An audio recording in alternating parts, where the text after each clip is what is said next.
इस्लामाबाद में एक रोड है। अब ये मैं तो नहीं बता सकती कि कौन सा रोड है, लेकिन इसके बारे में बहुत सारे चैनल पर आप लोगों को बहुत सारी स्टोरीज़ मिलेगी।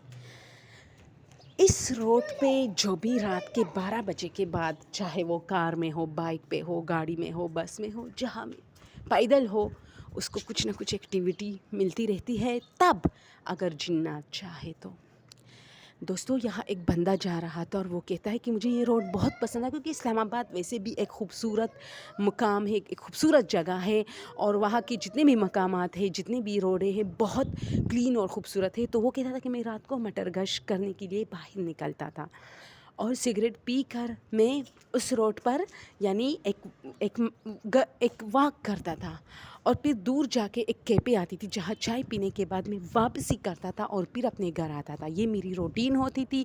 तब तक मेरी बीवी मेरे बच्चों को सुलाने में कामयाब हो चुकी होती थी, और हम दोनों मियाँ बीवी बैठ के एक अच्छी सी मूवी का इंतखाब करके मूवी देखते थे। ये हमारा रूटीन था। और दोस्तों, मेरे ख़्याल में ऐसा बहुत ज़्यादा मियाँ बीवी में होते। मैं ख़ुद अक्सर मेरा दिल करता है, वैसे मैं मूवीज़ ज़्यादा नहीं देखती क्योंकि टाइम भी नहीं होता और मैं बोर भी होती हूँ, तो कभी कभार मैं भी अपने हस्बैंड से कहती हूँ कि आज कोई मूवी देखते हैं जो कि बहुत ज़बरदस्त हो, जिसमें आजकल जो अजय देवगन की एक बहुत अच्छी मूवी है, मुझे बहुत पसंद है, दृश्यम। उसका जो पहला हिस्सा दूसरा दोनों मैंने ऐसी देखी है कि बच्चों को सुलाने के बाद जो है ना, हम लोग बैठ के कोई ना कोई मूवी, हाँ ये इतने हर वक्त नहीं, कभी कभार महीने 2 महीने में एक बार, तो मज़ा आ जाता है ना, फ्रेश हो जाते हैं लोग। तो अजय देवगन की फ़िल्में मुझे वैसी भी बहुत अच्छी लगती है, और स्पेशल ये वाली, ये जो लव स्टोरी है, ये चीज़ें मुझे अब ज़्यादा अच्छी नहीं लगती। मतलब कोई स्टोरी हो, फैमिली की कोई स्टोरी हो, मुझे ऐसी लगती है। आजकल शैतान आया हुआ है, वो भी हमने इसी तरह देखा है। तो वो कहता है वो बंदा कि मैं जब मटरगश्त पे निकलता था तो मैं अपनी वाइफ से कहता था कि मेरे आने तक बच्चों को सुला देना, क्योंकि बच्चे भी तंग करते हैं रात को। फिर तो एक बार इसी तरह मैं जा रहा था, तो अब जो कैफ़े थी ना, उससे थोड़ी अभी वो कैफ़े पहुंची नहीं थी, और मैं अपना सिगरेट जल्दी जल्दी ख़त्म कर रहा था ताकि चाय पीऊं और फिर वापसी करूं। तो मैंने देखा कि मेरे पीछे भी एक आदमी आ रहा है, और ये सर्दियों का मौसम था, और उस आदमी ने एक जैकेट पहना हुआ है। वो मुझसे ज़्यादा तेज़ जा रहा था, यानी वो किसी जल्दी में था, वो कोई वाक नहीं कर रहा था। लेकिन जब वो थोड़ी आगे देर गया तो रुका, और कैसे ही रुका, ऐसे ही रुका कि उसका मुंह बिल्कुल उस तरफ था जिस तरफ वो जा रहा था, यानी कैफे वाली रोड की तरफ, और मैं भी वहाँ से गुजरने वाला। तो मैं उसको देख रहा था कि यार ये बंदा रुका क्यों है। तो मैंने कहा क्या कोई मसला है। मैं थोड़ा सा आगे हुआ तो उसको बताया, बोला कि हाँ भाई, क्या कोई मसला है।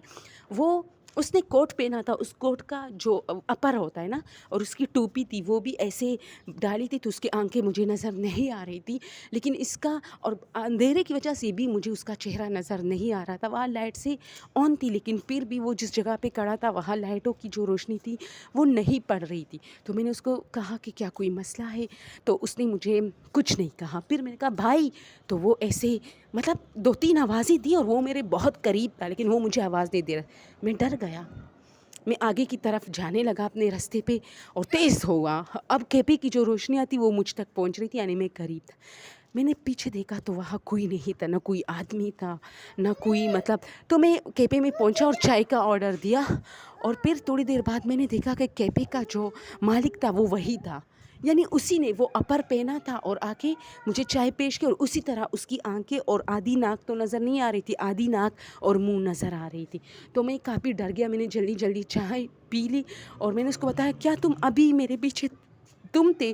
तो उसने गुस्सेली आंखों से मुझे देखा, यानी सर ऊपर करके मुझे गुस्से में देखा, और मुंह के इशारे से कहा जाओ।